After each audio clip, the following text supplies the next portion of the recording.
sure was a close call.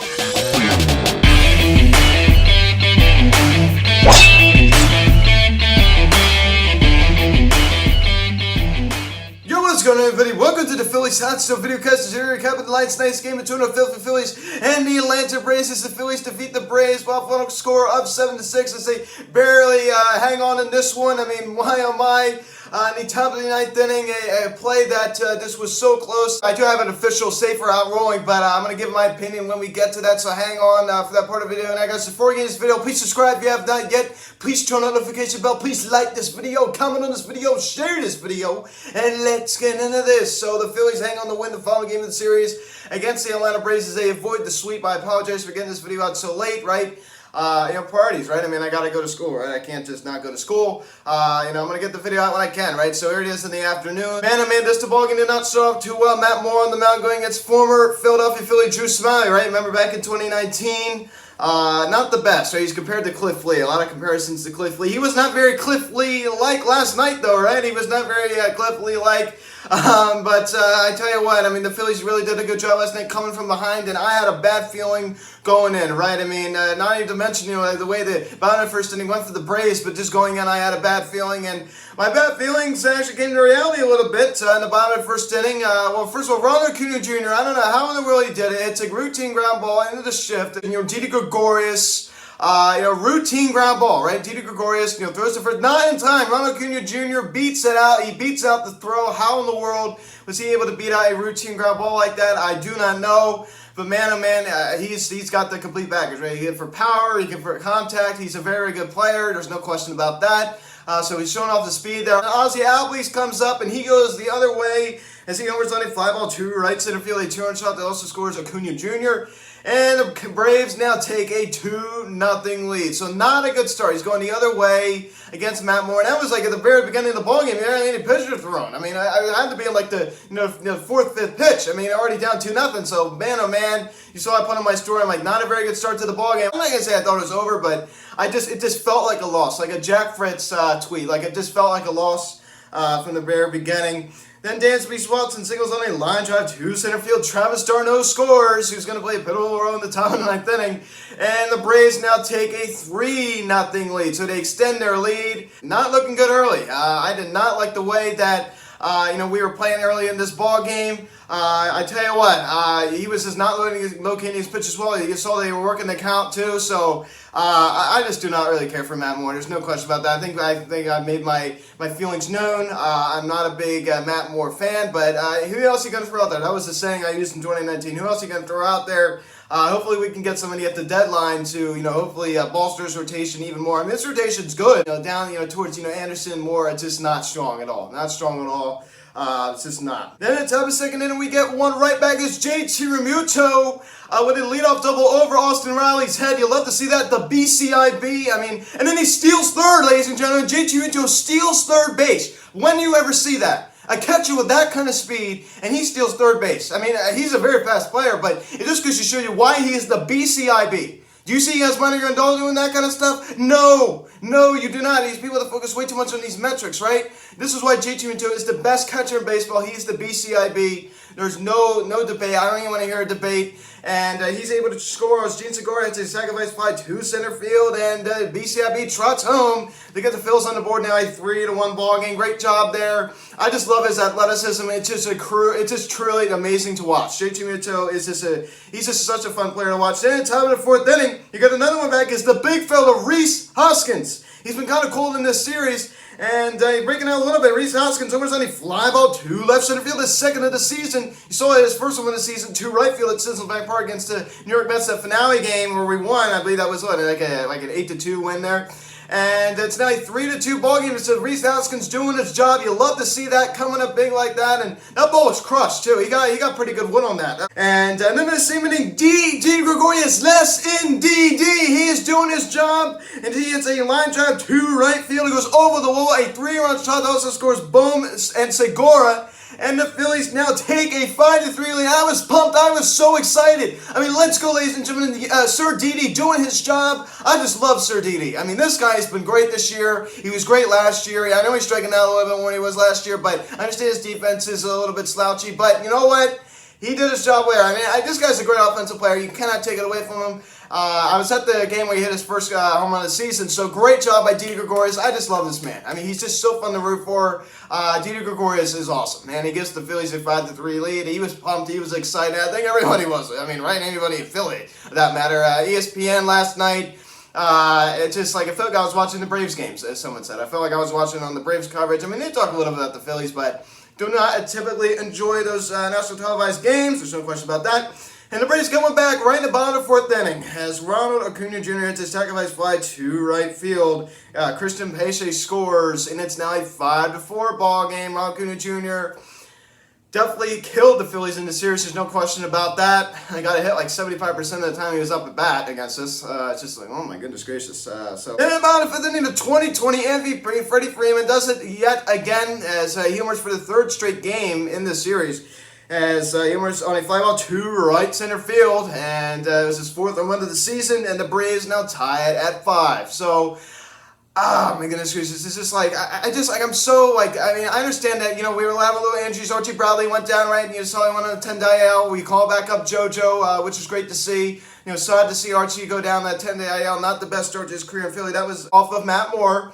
But we were allowing a lot of home runs last night. I mean, we were not done. We were not done allowing the home runs, and it was a home run fest. That's it. I mean, what a great game on ESPN. That was an action-packed game, and unfortunately, we're going to have to see it again tomorrow night against the New York Mets on ESPN again. But I really, really enjoyed last night's ball game for both sides, right? I mean, of course, I want the Phillies to win, but you know, both sides, it was really action-packed. There's no question about that. So Freddie Freeman, he's heating up. There's no question about that. Then in the top of the sixth inning, Bryce Harper does it again. He homers on a line drive to left center field, very, very close to where he hit his 200th career home run in July of 2019 at Truist Park. His second of the season, the second straight night he homered, and the Phillies now retake the lead 6-5. So Bryce Harper, great job, right? I mean, Bryce Harper, you know, Rhys Hoskins, Didi, Bryce, you know, joining on the action. You love to see that, right? I was hoping for a JT shot. You saw what he did there. What an athletic play, right? I mean, you know, doubling and stealing 30. You love to see that at BCIB. But Bryce, you heard the little overrated chance that he just swing. That's not the first time he's done that. I remember in August of 2019,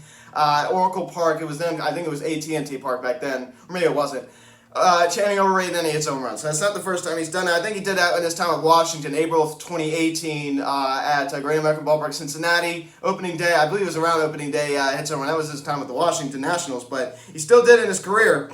Then in the bottom of the seventh inning, this guy does it yet again. I am so tired of him showboating. I'm so tired of just facing this guy. Ronald Acuna Jr. homers on a fly ball to center field. He got all of that, and when he made sure that we all knew he got all of that one, as he stood there, you know, and watched it, and he went like this, and you know, pounding his chest.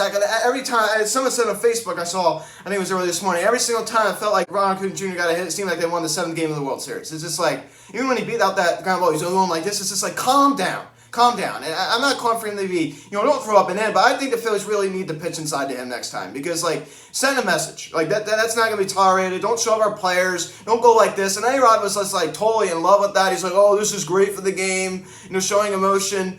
And I'm going to revert back to what friend of the pod, Mickey Mordini, said. You act like you've done it before. You act like you've done it before. And he's a very, very good player. I'm not taking that away from him. But, man, him and Juan Soto, they love rubbing it in your face when they do something good. And I understand Bryce is kind of like that, too. But Bryce doesn't go to that extent. Every single time this guy does something, he's just so full of himself. It's just hard to watch. It's just like, my goodness gracious. It's hard to watch. It's just every single picture I see of him is just with his mouth open.